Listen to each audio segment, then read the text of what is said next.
Hey everyone, and welcome. I'm Cumnam Michael, and I'm so glad you're here today. You know, we talk a lot about education, about learning, about like the universe of knowledge out there. But today, we're going to go behind the scenes, into the fascinating world of what actually makes teaching effective. Buckle up, because we're about to embark on a journey into the heart of education. Welcome to our deep dive into the key factors that influence effective teaching. It's kinda like chemistry, you know? You need the right mix of ingredients to get the reaction you're looking for. Except instead of beakers and Bunsen burners, we have classrooms and whiteboards. And instead of chemical compounds, we have, well, humans. Specifically, teachers and learners. Today we'll explore the roles of teachers, learners, support materials, instructional facilities, learning environments, and institutions. It's like a giant puzzle, and we're going to break down each piece, one by one. Because understanding how all these factors interact is key to unlocking the true potential of education. Let's get started. First up, let's talk about the teachers themselves. I mean, they're the ones in the trenches, right? They're the ones with the chalk dust on their shoes and the endless supply of red pens. But seriously, a teacher's qualifications, experience, and even their personal teaching style can make a huge difference. Think back to your favorite teacher. What made them so great? Was it their deep knowledge of the subject, their ability to explain complex ideas in a way that just clicked, or their infectious enthusiasm that made you actually to learn? Effective teaching is about so much more than just delivering information.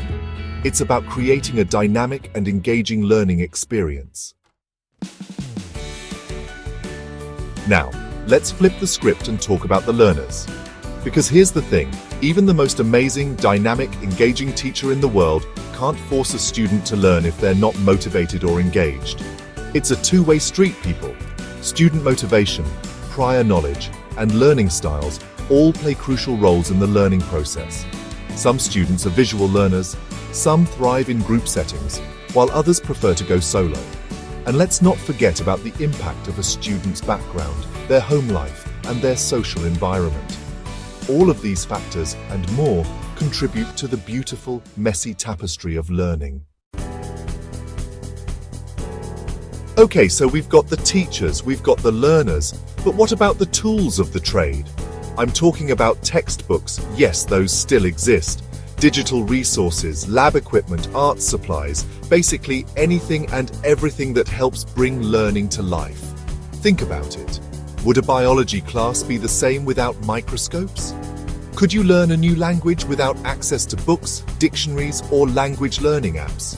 The quality, availability, and variety of support materials can significantly impact the effectiveness of teaching.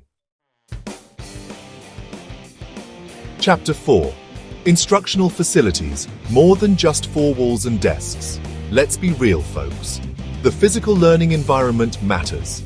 Cramming 30 kids into a room the size of a shoebox is not exactly conducive to learning, right? And don't even get me started on flickering fluorescent lights and ancient, creaky desks.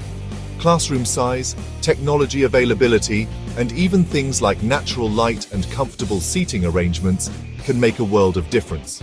When students feel comfortable and supported in their physical environment, they're more likely to be engaged and ready to learn. Chapter 5. Learning environment. It's all about the vibe. Now let's talk about something a little less tangible but equally important, the overall learning environment. This is about more than just the physical space. It's about the vibe, the atmosphere, the feeling you get when you walk into a classroom. Is it a place where students feel safe to ask questions and make mistakes? Do they feel supported by their peers and teachers? Is there a sense of community and collaboration? A positive and supportive learning environment can make all the difference in a student's educational journey. Chapter 6. The institution, the unsung hero of education. And finally, let's zoom out even further and talk about the institution itself. Because here's the thing, teachers and students don't exist in a vacuum. They're part of a larger ecosystem, the school, the district, the community.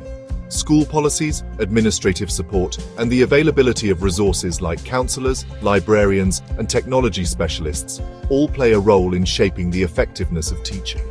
It's like a giant support system, and when it's working well, it can empower teachers to do their best work. So, there you have it, a whirlwind tour of the key factors that contribute to effective teaching. From the teachers themselves to the institutions they work in, we've covered a lot of ground today, but hopefully you've gained a deeper understanding of just how complex and interconnected this whole process really is. Thank you for joining us in exploring these crucial factors. It's easy to oversimplify education, to reduce it down to test scores and grades, but as we've seen, it's so much more than that. It's about creating environments where both teachers and learners can thrive, where curiosity is nurtured, and where the love of learning can flourish. Remember, effective teaching is a multifaceted process influenced by various elements working together. By understanding and addressing these factors, we can create educational experiences that empower students and foster a lifelong love of learning. Don't forget to like, share, and subscribe for more insightful content.